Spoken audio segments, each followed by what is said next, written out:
Hello everybody, welcome back to my channel. Ya, jadi pada hari ini gue minta maaf kepada teman-teman yang awalnya gue rencanakan hari Rabu sudah mau upload terkait honeypot, tapi karena satu dan lain hal terkait pekerjaan gue masih belum bisa. Nah, gue coba untuk membuat pada hari Sabtu ini dan gue langsung upload untuk kalian terkait honeypot. Nah, jadi honeypot ini merupakan suatu environment untuk menjebak para hacker lah ibarat kata.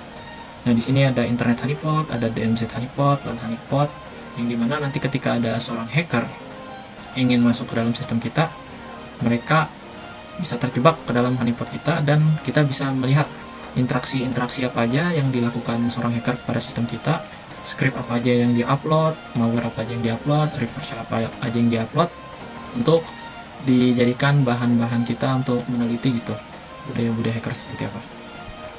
Nah, di sini pokoknya skemanya seperti ini. Kalau yang sudah advance, tapi pada simulasi hari ini gue akan mencoba menginstal dua honeypot. Yang pertama itu ada Penbox, yang kedua itu ada Cori. Nah, kalau Penbox ini mungkin lebih simple untuk diinstal, namun kurang ini, seorang hacker masih kurang bisa interaksi dengan sistem. Tapi kalau untuk yang Cori nanti hacker bisa berinteraksi dengan sistem dan kita bisa melihat apa aja yang dilakuin seorang hacker. Oke, kita lanjut ke bagian simulasi. Oke brother, kita lanjut ke instalasi salah satu honeypot, yaitu namanya Penbox. Nah, Penbox ini merupakan suatu honeypot dan alat pentest lainnya yang dibangun menggunakan bahasa pemrograman Ruby. Ruby. Nah, jadi kalau kalian mau menggunakannya gampang, nanti sudah otomatis semua. Langsung aja kita coba jalanin. Buka SSH di sini. Kita lihat IP-nya berapa. Sini IP 192.168.43.226. Seperti yang teman-teman lihat. Langsung aja kita coba akses menggunakan SSH di sini.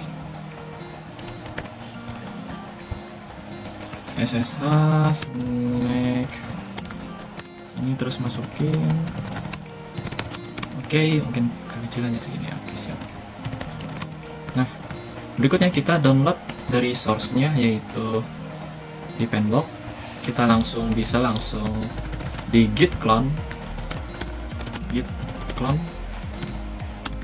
masukin URL-nya, langsung aja kita download source-nya, langsung masuk ke Penbox.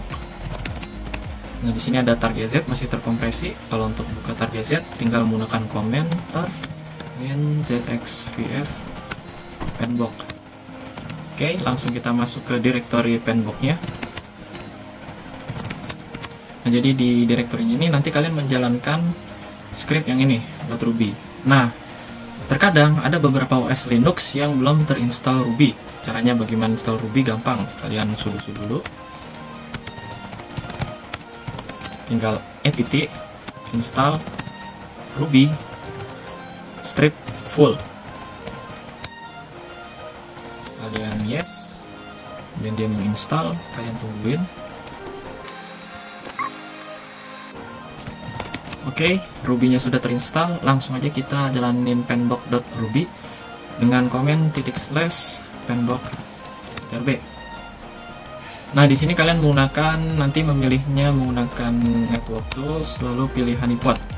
By the way teman-teman, honeypot ini portnya saat ini kita masih menggunakan 22. Nah, langkah pertama yang kita lakukan adalah mengubah konfigurasi port SSH yang ada di Linux kita. Bagaimana caranya? Kita keluar dulu dari sini, keluar dari Linuxnya, kemudian kita akses di sini. Kalian masuk ke konfigurasi,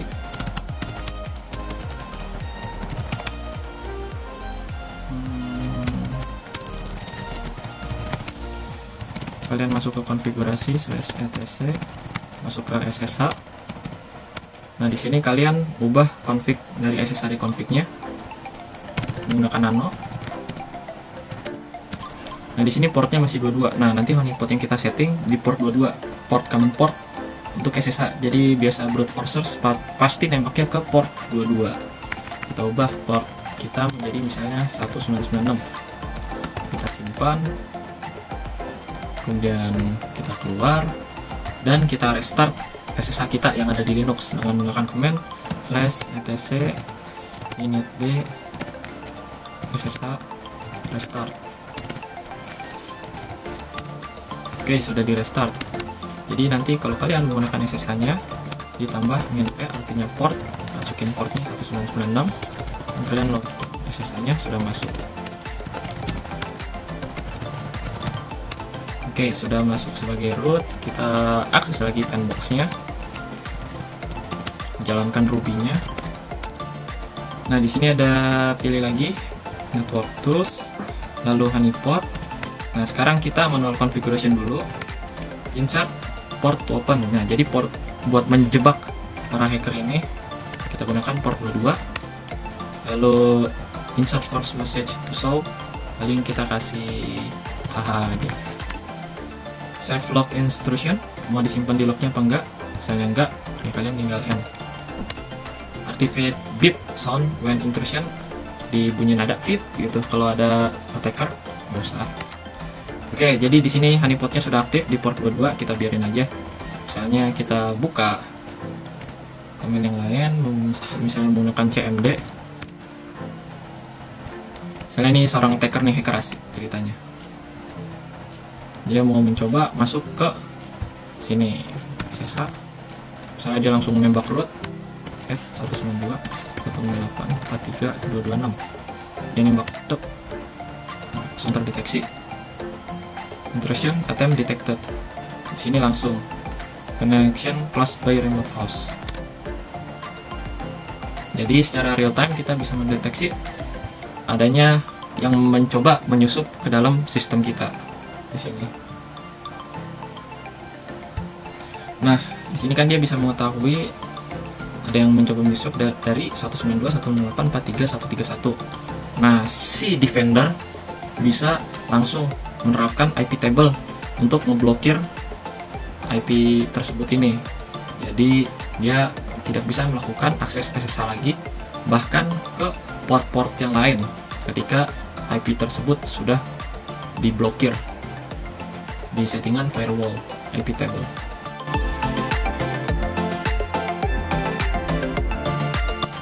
Oke bro, kita lanjut ke instalasi Cori. Cori ini merupakan honeypot yang sedikit lebih advance daripada Pendot tadi, dan instalasinya akan sedikit lebih rumit, tapi kita pasti bisa installnya.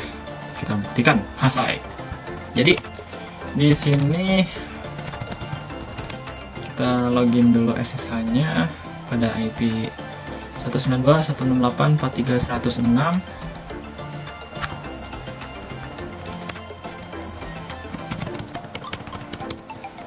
Oke. Sini sudah login.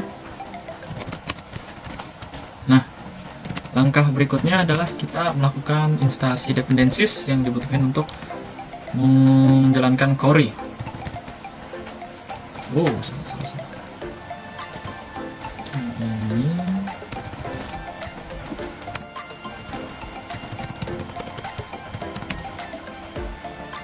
Yes. Setelah nanti kalian install dependencies, langkah berikutnya adalah kalian meng-create user baru atas nama Cori. Nah, di sini add user Cori, kita paste. Nah, kalian enter aja untuk secara default. Kemudian yes. Nah, jadi ini sudah terinstall. Berikutnya kita login user sebagai Cori di sini. Oke. Sudah sebagai Cori. Kalau kita pwd, ini sudah sebagai Cori. Lanjutnya kita melakukan git clone dari reponya Cori. Setelah berhasil kita git clone, kita lanjut masuk ke directory Cori. Oke, langkah berikutnya kita akan menginstal virtual environment Cori-nya.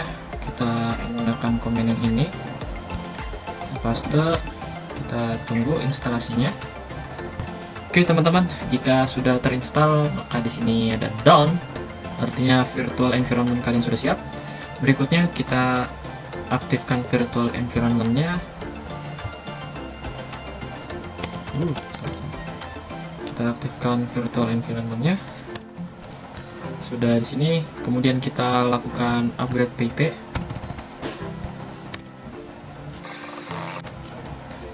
PP sudah up to date. Lanjutnya kita menginstal kebutuhannya yang ada di requirement.txt. Oke, untuk requirementnya sudah terpenuhi. Langkah berikutnya kita melakukan settingan konfigurasi. Nah, di sini kita akan membuka Cori.cfg. Kalau kalian cari, masuk ke Cori, kemudian ada di etc-nya, sepertinya. Nah, di sini ada Cori.cfg.dis. Nah, kalian ubah dengan menggunakan nano. Nah, kalian cari di sini telnet, kita ubah menjadi true. Kita salin, kemudian kita cari telnet. Nah, di sini ada yang awalnya enable, kita ubah menjadi true. Kita save, kemudian keluar, dan lanjutkan dengan mengakses bin Cori untuk mengaktifkan Cori-nya. Lupa mundur dulu sekali. Sip, Cori-nya sudah aktif. Nah, berikutnya listening on port 22 optional. Yang penting kita harus melakukan settingan IP table.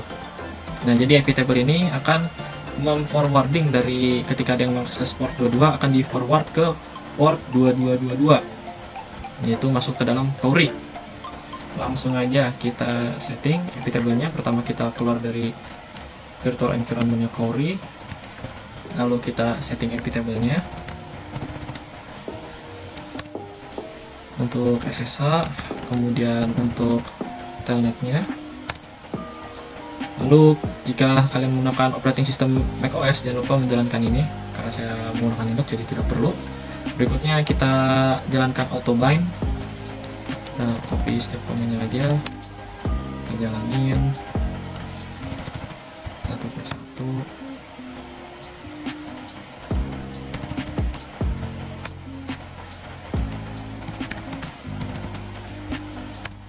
Oke, autobind-nya sudah. Dan kita masuk lagi ke config-nya Cori.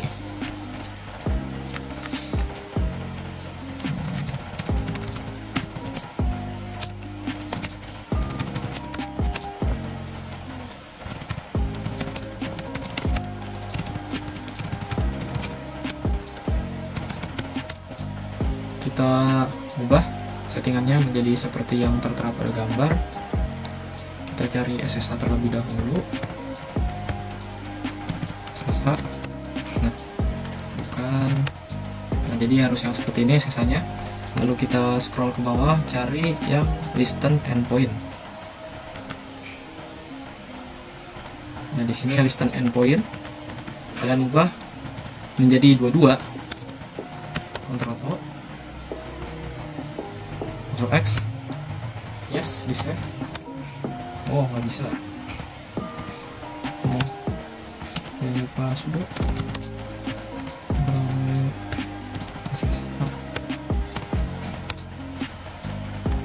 SSH.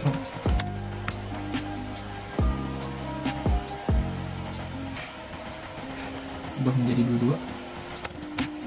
Yes. Nah, berikutnya apt-get install autobind. Lagi sudo sudah install, lalu reportnya on-nya, lalu buat 770-nya, dan di settingannya kita ubah lagi untuk bagian telnet listen endpoint-nya di 22223. Lagi kita cari telnet sini ke bawah, dia sudah sesuai 2223 interface 000. Sip. Oke, sudah, kalian keluar lalu langsung set cap, tapi nggak perlu. Ini opsional kalau kalian mau menggunakan back and pull dependencies. Superficial ya, atau yang lainnya. Jadi untuk settingan core-nya sudah selesai, kalian bisa mencoba menggunakan akses yang lain. Misalnya kita menggunakan telnet, ceritanya hacker coba telnet masuk ke 192.168.43.106, kemudian dia loginnya mau mencoba sebagai root, passwordnya polosan nggak ada misalnya. Oke, dia langsung dapat root. Bagi seorang hacker yang ahli gitu, pasti dia langsung was-was, oh jangan-jangan honeypot ini. Nah itu. Tapi kalau hacker wannabe pasti langsung, woi gue dapet root gitu kan. Nggak mungkin itu, nggak mungkin sistem setara pertahanan atau apa gitu menyediakan tidak menerapkan password di sistemnya. Ini untuk yang telnet. Kita coba yang SSH sebagai root. Yes, kemudian tidak menggunakan password. Nah, hal seperti ini adalah merupakan hal yang tidak mungkin, brother ya. Nah, mungkin kita bisa mengakses SSH tanpa password gitu. Jadi, kalau kalian lihat isinya tidak ada, tapi dia bisa wget. Biasa attacker ini menyisipkan reverse shell, dia wget ke dalam, kemudian dia akses reverse shellnya. Nah, di localhost mereka sudah disiapkan NC biasanya untuk listener dari reverse shell yang diupload ke target. Mungkin itu teman-teman jadi tujuannya honeypot ini untuk menjebak para hacker, dan kita bisa mendapatkan jenis-jenis shell mereka yang digunakan untuk melakukan exploit ke dalam sistem kita. Oke, mungkin itu aja yang bisa gue sampaikan pada hari ini. Semoga bermanfaat, dan jangan lupa like and share untuk episode-episode menarik berikutnya. Terima kasih perhatiannya. Saya tutup. Bye-bye.